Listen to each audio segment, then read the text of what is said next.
தாங்க மாட்டீர், தாங்க மாட்டீர், எழுந்தால் தாங்க மாட்டீர். காவல்துறையை பார்த்து விட்டோம், ராணுவத்தையும் சந்தித்து விட்டோம்.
தமிழக அரசு ஏமாற்றாதே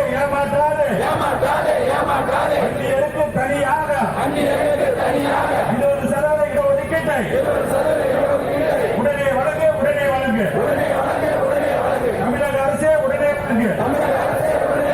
எல்லா நிலையிலும் பாதிக்கப்பட்ட அந்நிய மக்கள் வளமாய் வாழ, அந்நிய இளைஞர் கல்லூரியில் சேர, அந்நிய இளைஞர் வேலையில் சேர, அந்நியருக்கு தனியாக 20% இடஒதுக்கீட்டை உடனே வழங்கு.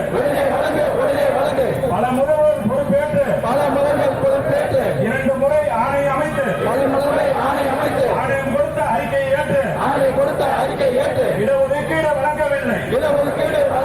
இன்று வரை வழங்கவில்லை.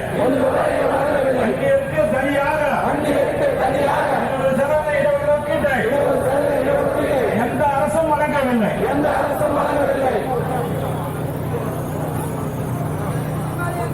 தமிழக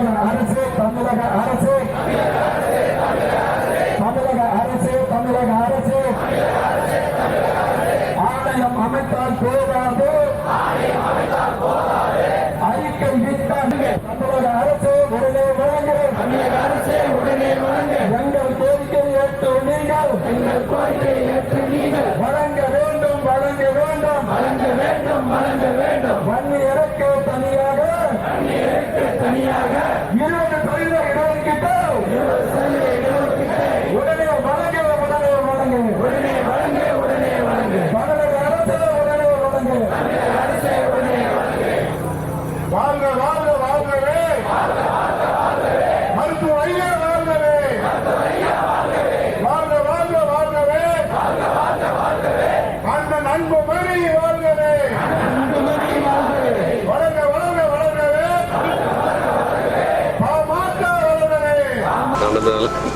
தமிழின போராளி மருத்துவர் ஐயா, நமது முன்னாள் மத்திய அமைச்சர் மருத்துவர் அன்புமணி ராமதாஸ் ஐயா அவர்களுடைய ஆணைக்கிணங்க இன்று தருமபுரி நகர மக்கள் சார்பாக அனைத்து சமுதாய மக்கள், இஸ்லாமிய மக்கள், முதலியார் சமுதாய மக்கள், செட்டியார் சமுதாய மக்கள், குறும்பர் சமுதாய மக்கள், நாயுடு சமுதாய மக்கள், அனைத்து சமுதாய மக்களுடைய தலைவர்கள் சார்பாக அனைவரும் வருகை தந்து இன்று அனைவரும் கையொப்பமிட்டு அந்த மனுவை வன்னிய சமுதாய பின்தங்கிய சமுதாய மக்களுக்கும் மற்றும் அனைத்து சமுதாய மக்களுக்கும் அந்தந்த சாதியினுடைய எண்ணிக்கையேற்ப அனைவருக்கும் அந்த இடஒதுக்கீடு தனித்தனியாக பிரித்து கொடுக்க வேண்டும் கேட்டுக்கொண்டும் வன்னிய சமுதாய மக்களுக்கு மட்டும் தனியாக 20% இடஒதுக்கீடு வேண்டும் என்று அந்த மனுவை தருமபுரி நகராட்சியாளர் பொறுப்பு அவர்களிடம் கையெழுத்து மனு வழங்கப்பட்டுள்ளது. பல்லாயிரக்கணக்கான மக்களுடைய கையொப்பமுள்ள இந்த மனு வருகை தந்து வழங்கியது. இது மாவட்ட ஆட்சியர் வழியாக தமிழக அரசுக்கு அனுப்பப்பட்டு தமிழக அரசு மருத்துவர் ஐயாவுடைய ஆணைக்கிணங்க நடைபெறும் இந்த ஆர்ப்பாட்டத்தின் கோரிக்கையை தமிழக அரசு உடனடியாக நிறைவேற்றி தர வேண்டும் என்று கேட்டுக்கொள்கிறோம். இல்லை என்றால் தமிழக அரசு நமது மருத்துவர் ஐயா ஆணைக்கிணங்க நடைபெறும் கடுமையான போராட்டத்தையும் பாட்டாளி மக்கள் கட்சியும் வன்னியர் சங்கமும் அனைத்து சமுதாய மக்களுடன் ஆதரவுடன் கடுமையான போராட்டத்தை நடத்தும் என்பதை தெரிவித்துக் கொள்கிறோம்.